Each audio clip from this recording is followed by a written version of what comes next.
So yeah, we're doing album profiles today. Well, this is something I guess I want to start doing. I want to talk to you about an album I like just about every week, and then also provide you a link on YouTube for that whole album where you can stream it or hear actual just song by song if I have to do that. I'm sure there's pretty much everything out there you could possibly find. Prowler in the Yard by Pig Destroyer. Prowler in the Yard by Pig Destroyer is probably one of the most brutal and excruciating metal war hell rides I've ever fucking been on in my entire life. And I loved every single fucking second of it. Like, it's sad because I didn't discover Prowler in the Yard until like 2004, and it came out in 2001. And it was like it was a basement recording. Like, most of it was done with an 8-track in someone's basement. So they've achieved, you know, a really solid, crushing, like, metal, thrash metal sound. I mean, a lot of people are calling it grindcore. That's fine, too. But a lot of it's very thrashy.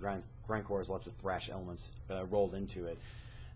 The fact that they achieved this kind of a record with an 8-track, the sound this record has, I mean, it's a little all over the place, mixing-wise, but fuck. Everything's well represented. You can hear every instrument in almost every track. And what's there is just visceral and fast-paced and perplexing and perverted and diseased and bloody and gory and awesome. Like, it just doesn't stop. Like, the first time I heard it, I just listened to it from start to finish. I was like, holy shit, who is this band and why have I never heard of Pig Destroyer? What the fuck? Like, the front cover of the guy has this dude. The cover of the record has this guy sawing off his own fucking limbs. Yeah, so.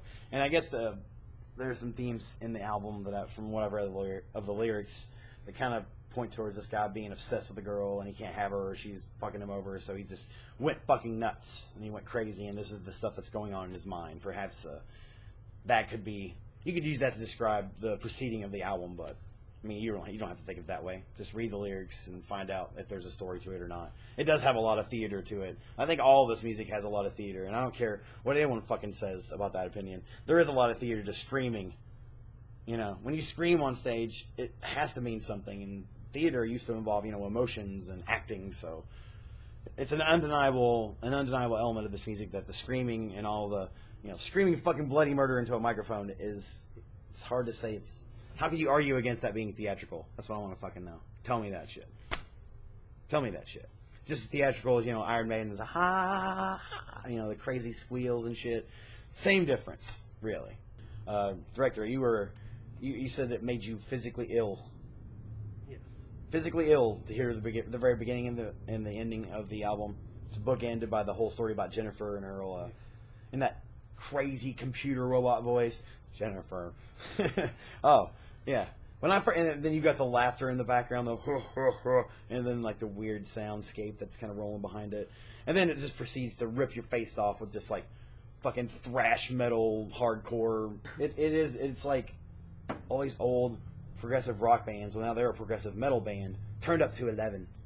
This band goes to 11 like fucking beyond. This band goes to 475,360 compared to 11. That's how far they go beyond, you know, 11.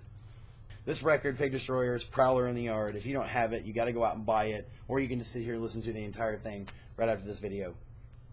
Peace.